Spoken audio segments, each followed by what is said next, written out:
Hello, I'm Katrina M. Craft, and you've just tuned into the Craft More Cash podcast, where finance meets innovation and strategy becomes reality. With over 2 decades navigating the twists and turns of accounting, tax, and business strategy, I've had the incredible opportunity to work with startups and Fortune 500 companies alike, crafting pathways for businesses to grow and thrive. I've tailored my expertise to serve the unique needs of industries ranging from real estate to creators to marketing and beyond.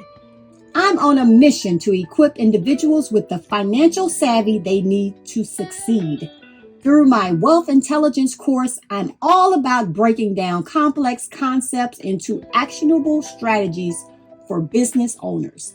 So buckle up and let's dive into the world of financial success, innovative strategies, and the stories that make us all want to keep pushing forward.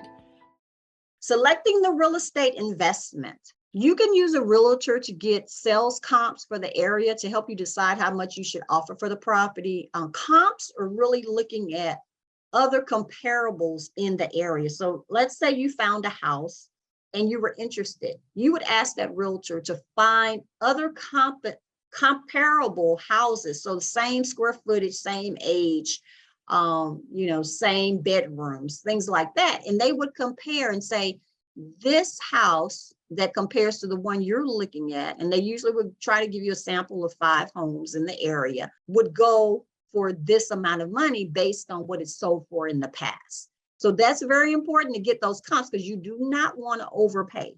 And it's best if you can get comps that are lower because then that's more profit for you in equity when you go to sell the home. Also, just know the seller typically pays the realtor's commission. So don't be afraid to say, I can't afford the realtor. When the seller sells that property, they're going to have to pay that realtor. So please get a realtor and ask them to help you pick a property, give you those comps, help you decide what areas are great areas for rentals, and work with a realtor that's an investor realtor. Someone who understands the investment deals and what you're looking for and what deals make sense, because all realtors don't understand that. Once you get a contract on a home, make sure you get an inspector. It's very important to get the inspection done. An inspector goes through the house and they test everything in the house. They look at your roof, they look at your AC, because AC heating is one of the biggest expense. Roofing is one of the biggest expenses. Foundation is one of the biggest expenses. So they're looking through all of that. They're looking at your plumbing, your electricity, and they just go through a whole report of things that need to be done. Please spend the $250 to $400 to get an inspection. It could save you $300,000 in anguish, of something you did not know, and then you have to go in and fix. So $250 to $400 for peace of mind is a great investment.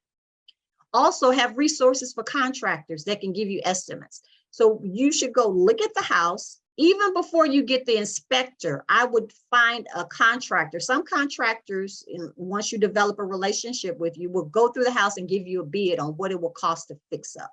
That's a work in process. And that's one of the strategies and informational sessions I will have in my masterclass because I just did two fix-ups. And so I just want to give kind of the cost so you have expectations of what it will cost to fix something up.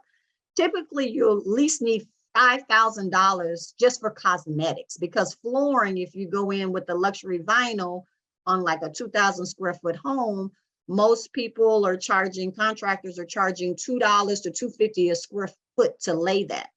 Then when you talk about paint for that same size, you're looking at a $1,600 to $2,600 to paint. And if you have to scrape popcorn ceilings, additional costs if you have repairs. So part of the masterclass, we're going to go through some of that because that's important. Because if you feel like I'm going to pay $250 and it's going to be rented the next month, I don't want you to go in with that false expectation. You need to be aware of other costs. So get a contractor to walk through with you. And also know it's a long-term investment. It's not a get rich quick type of thing. Typically, we bring home $250 to $300 per month on our properties, and that's after mortgage, taxes, and insurance. The ones that we've paid off, then of course we don't have the mortgage to pay. We just still have taxes and insurance, so we bring it home about $600 a month. I also say if you just get one property, please think about getting more, because if that one property is vacant, you won't have income coming in. If you have to spend a lot of money on repairs on that one property, you would be at a loss. But when you have multiple properties, they leverage when it's vacant. Also, when you have repairs, and maybe you won't make that $300 a month because you have to spend $300 on a new dishwasher. So it is important to think about multiple units and purchasing multiple properties. So let's talk about managing the property. If you can hire a property manager, most property managers are going to charge 8 to 10%. I've seen 8% when they're managing multiple properties. So we have one property manager that's managing 3 of our properties, and it's because it's in Arkansas. I live in Dallas, and there's no way I could manage properties in Arkansas. So we do have a property manager for the homes in Arkansas, and they charge us 8% because we have. Sometimes the property manager, if they're doing the repairs, they may charge you a percentage over the repair cost. So they will find the contractor to do the repair, but they may charge an extra 5% on top of that. A lot of property managers do that. Also, they could take the first month rent for placing the tenant. So just know that that may be a part of their fee as well. If you self-manage, you just need to make sure there should be care. You're taking care of collecting rent, your leases, your repairs. People are calling you. Hopefully they're not calling you at 2 o'clock in the morning saying that the light bulb is out. You know, there's certain things that you need to be aware of when you put it in your lease that you will not do. So it may be, I don't change light bulbs, or I don't kill spiders, or, you know, whatever is happening. Also, you may want to put in there how often you do exterminations, or if they want to paint, you know, if you're going to paint a neon yellow, know that when you move, you need to paint it back to the original color. So those are some things you need to understand, that when you're making the list, that you have making the lease, you have those things indicated in the lease. And that's why it could be important, if this is your first rental property, to hire a property manager, or definitely go through some training on property management. And we talked about having the resources for contractors that can fix the item. So if you're self-managing and you're not a handy person and can fix these things, we've learned along the way how to fix some small things, but major things we cannot fix, and we hire a contractor. Or you may not even want to spend the time because you have other things or businesses that you are concerned with. You may not want to fix those things, so you want to have a great contractor. All right, selecting the tenant. So we found to get the great tenant that we like, it could take an average of 3 months to rent your property. So how we do it, and I've done some videos on IG and also on YouTube. If you go to YouTube Shorts, it'll probably be better to find some of those videos where I've walked through some properties. I've shown kind of what I'm fixing up, the before and after. And then I also have some videos talking about what you need to ask a property manager before you hire them. So go to my IG, it's Katrina M. Craft, and my YouTube, Katrina M. Craft, and you can see some of those videos that I've made regarding that. So you need to just make sure that when you get your insurance for the property, you purchase the property, it needs to make sure that you're following the vacancy clause, because sometimes if your house is vacant for more than 3 months, it changes the type of insurance, and you may have to get a vacancy insurance policy just until the person moves in. So that's one thing you need to be aware of on the insurance. Regarding the selecting the tenant, I make sure that my tenants bring home 3 to 3.5 times the rent, unless they're on some kind of housing program like Section 8. We have tenants that are on Section 8 housing as well. And so the only thing about the Section 8 housing is that they limit how much you can make. So with this market being as high as it is as far as rents, sometimes the Section 8 may give you a lower amount than what you could get on the traditional market. But we do ask for 3 and 3.5 times the rent based on their bring home pay after taxes. We've just found that that's a better indication for us on them being able to pay, because if you have a lot of, you may have car notes, you may have purchasing on credit cards that you're paying. We just find that if you have that much cushion in income, then that helps with you being able to pay the rent. So you'll need a lease, a move-in condition form, a smoke alarm form, renter's insurance form, because we want our tenants to have renter's insurance. So we ask them to fill out that form, and make sure that they have a form where they're turning over the electricity. If they have a security system that you have in place, then you may want to turn that over to them. So those are some of the things that you need to make sure when you're getting ready to rent to someone, that you have all of this in place. You may give them 3 days to turn on the electricity before you turn it off, because you don't want to continue to pay for the water and electric and gas and all of those type of utilities. We ask for rent deposit, usually it's first month's rent, and a pet deposit if you allow pets. We only allow small pets.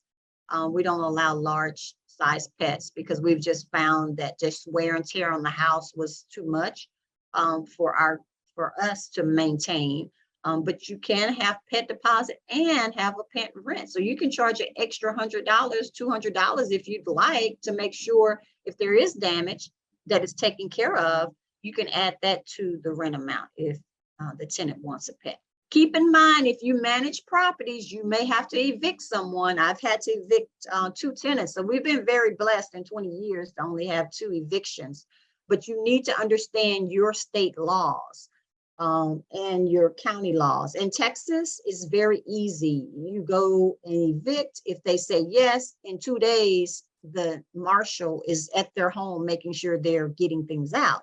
But I know tenants, investors in Baltimore, they can't evict someone when the weather is a certain condition, like it's a certain temperature.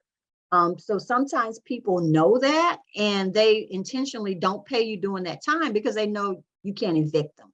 So please know your eviction laws, because it may be something that you definitely want to consider and say, okay, I know this is going to be more difficult to evict someone in this area. So that's why it's going to be very important to really make sure that you're checking the credit. That's the other thing. We do check credit. We check background, just for criminal background, just for like vicious types of crime and theft and things like that. So you can run the credit and also their criminal record. So I help you as a real estate investor make sure you have the proper structure. So you need to know that an LLC may be the best structure, but if you are flipping and fixing, an S Corp may be best. So depending on what type of deal you are doing real estate, that depends on what type of entity structure you need, an LLC, a S Corp, a C Corp, or if you're holding as a partnership. So you need to know that that's important too for asset protection. You definitely want to protect your asset with insurance is one way. You may need an umbrella insurance that basically sits on top of other policies to give you extra insurance. And then the entity structure is important. So maybe you're putting it into a trust and then you're holding it that way. Or you have a self-directed IRA. That's another way that you can invest in real estate using retirement money. So just make a plan for saving, investing, and growing your wealth. That's how we help. We have tax strategies. Also, talk about asset protection consideration. You need to know your homestead rules. So if you are planning to maybe rent out your house and it's 14 days or less, like we were talking about, look at your home exemptions. In Texas, it's 100%. So if someone tried to take my home, they could not, because I have 100%. In Florida, it's 100%. In California, it's not. So you need to know your homestead exemption rules, because that's important on your asset protection if you maybe need to put that in a trust. We talk about those things in tax strategies. And then when we talk about retirement, this is the self-directed retirement fund. So it could hold real estate. That's a great option. If you have some retirement money, but you want to invest in real estate, you can, if you have a 401k that's sitting there that you've rolled over from somewhere else, You may be able to roll those monies into a self-directed fund. Self-directed fund basically means you can purchase investment, businesses, real estate within this, but there are certain guidelines on how you have to manage that property. So this website, Investpedia, gave me the best self-directed IRA companies for 2022, and they are here. So I've worked with Entrust before with clients, and I've worked with Equity Trust. So I have worked with those, but remember, investors, you should also do your due diligence yourself to make sure that self-directed IRA company is the best one. When you have real estate, let's talk about deductions. So real estate is a wealth builder, but it's also a way for you to pay less taxes because you're traveling. So even when I'm traveling from my house to my property and going to different properties, it's a deduction. My husband is from Arkansas, but because we have houses there, if we take a flight to Arkansas, of course, we're looking at our houses. Then that becomes a deduction. The meals become a deduction, and the hotel stay becomes a deduction because we have to travel there to see our homes. Also, you may want to hire your children and parents to work the property if you're doing Airbnb, or if you have parents or children that know construction or repair work, you can hire them. So that's the way to shift your income, especially to children who are in a lower tax bracket typically, to them instead of you paying a higher tax rate. You maximize depreciation. You may want to deduct your furniture. If you're buying furniture, you have furniture deductions, utilities, repairs, the property managers or deduction, education, training, and more. Your CPA, that's me, I'm a deduction. So just know legal, attorneys, the realtors, all of those can be deductions for your real estate investing. We talked about the expenses, what's needed, what to deduct on your tax return, and the best structure. We'll go into that a little bit more detail.